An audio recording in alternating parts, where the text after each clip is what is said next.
कार्बी आंलं जिला आपकु एबा Assam press करेस्पन्डेन्ट्स इउनियननि मावसुमा mail जालाङो। आसाम प्रेस करेस्पन्डेन्ट्स इउनियन कार्बी आंलं जिला आफादनि आफादगिरि दिगन्त महन्तनि मासि लानानै सामलायनायाव दिनै मानजायाव मावसुमा मेला मोजाङै मोजां जालाङो। मेलनि सोमोन्दै नेहाथारि बिरेन गवालाया गुवारै बेखेवनानै होदोंमोन। मानजायाव जालांनाय दिनैनि मावसुमा मेलनि गेजेरजों सावरायनानै कार्बी आंलं जिला आपकुनि 5थि बोसोरारि जथुम्माखौ फैगौ 21 डिसेम्बराव सानसेनि हाबाफारिजों दकमुकायाव खुंनो थि खालामनाय जायो। कार्बी आंलं जिला आपकुनि दिनै जालांनाय मावसुमा मेलाव जिल्लानि बोसोनगिरि एबा मिरुनि गौथुमारि नेहाथारि रबिन बरुवा, बोसोनगिरि सामसिं प्र, जिल्लानि लेङाइ आफादगिरि सेमसिं इंति आरो सोद्रोमाफोर फारियै खयासिं तेरां, खरसिं रंफार, धर्मेन्द्र खाख्लारि, नेत्र कमल शर्मा, कार्बी आंलं जिला आपकुआव गोदानै सोद्रोमा महरै हाबनो गोनां दिफुनि पंकज डेका, दियास रंपि, पारखवानि नारायण बरुवा, हावराघाटनि रत्नकान्त पाठकमोना बाहागो लादोंमोन। मख'नो गोनां बाथ्रादि कार्बी आंलं जिला आपकुनि दिनै जालांनाय मावसुमा मेलनि गेजेरजों फैबाय थानाय समाव आपकुनि खामानिफोरखौ मोजाङै मावफुंलांनांगौनि थाखाय दिफुआव मावखुलि गायसननो थाखाय हा नागिरनाय आरो कार्बी आंलं जिला अट'नमास काउन्सिलनि गाहाय मावफुं सोद्रोमा डक्टर तुलिराम लंहांखौ लोगो हमनायनि बिथांखि लायो। कार्बी आंलंनिफ्राय धर्मेन्द्र खाख्लारिनि रिपर्ट, समनि रादाब। আজি মানজাস্থিত যি সাহিত্য সভা ভৱন তাতে কাৰ্বি আংলং জিলাৰ আপকুৰ আজি এখন সভা অনুষ্ঠিত কৰা হয় আৰু আগন্তুক আমি অহা 21 ডিচেম্বৰ শনিবাৰে আমি দকমকাত বাৰ্ষিক অধিৱেশন পতাৰ সিদ্ধান্ত গ্ৰহণ কৰা হয় আজিৰ সভাতে। আৰু এই সভাখনত আমি আজি 5টাকৈ আমি সিদ্ধান্ত গ্ৰহণ কৰিছোঁ, প্ৰস্তাৱ গ্ৰহণ কৰা হৈছে।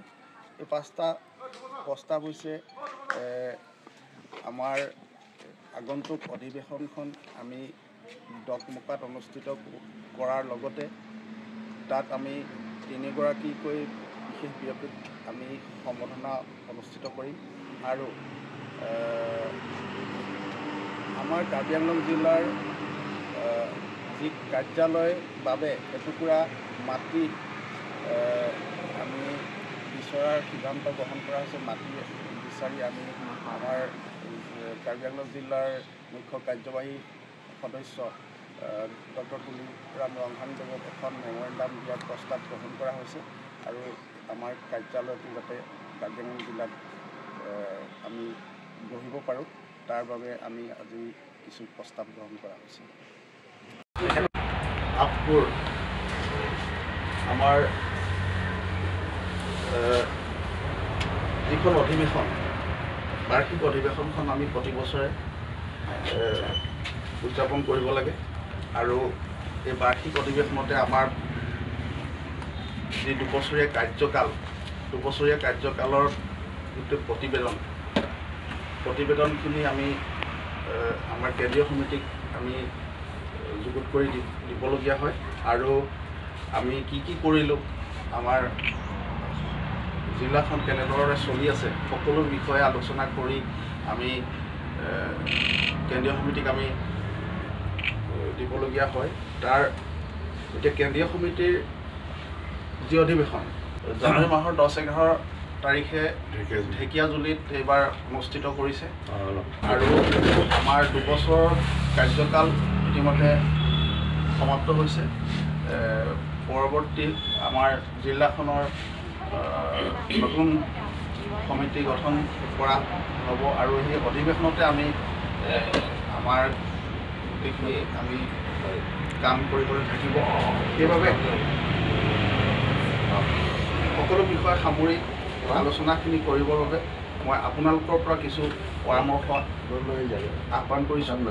পূৰ্বতে আমি খুব সুন্দৰভাৱে সহযোগ কৰিছিলোঁ। কাৰ্বি আংলঙৰ এটা ৰেকৰ্ডে হৈ গৈছিল।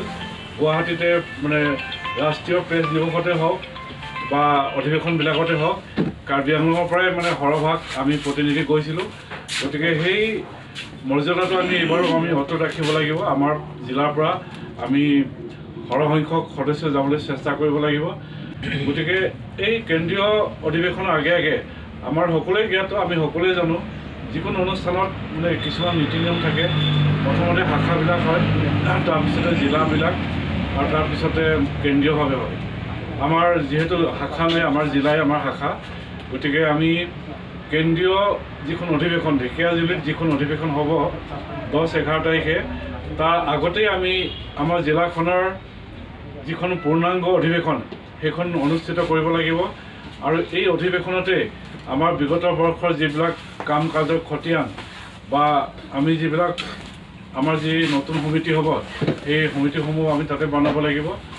নীৰৱে মানে আগবাঢ়ি গৈ আছিলে, কিন্তু সাংবাদিক এজনৰ কাৰণে এটা সংগঠন বহুত প্ৰয়োজন। প্ৰেছ ক্লাবেই হওক বা এই সাংবাদিক সংগঠনেই হওক, মানে সাংবাদিক সংগঠন যি নামেৰে নামকৰণ নহওক কিয় এটা সংগঠনটো লাগে। এতিয়া কিয় লাগে উদাহৰণ তেওঁ দি থৈ গ'ল বা আমি পাইছোঁ যে অলপ আগতে আমাৰ সংবাদ জগতৰ, গতিকে কথাখিনি খুব ভাল লাগিছে, সাৰমৰ্ম গুৰুত্বপূৰ্ণ। কোনটো যে অনুষ্ঠপীয়াকৈ হ'লেও বহুত ধুনীয়াকৈ সুন্দৰকৈ পৰিপাটিকৈ শৃংখলাবদ্ধভাৱে যিটো সংগঠনৰ যিটো নিয়ম নীতি সেইমতে চলি যাব লাগে, অনুষ্ঠপীয়াকৈ হ'লেও।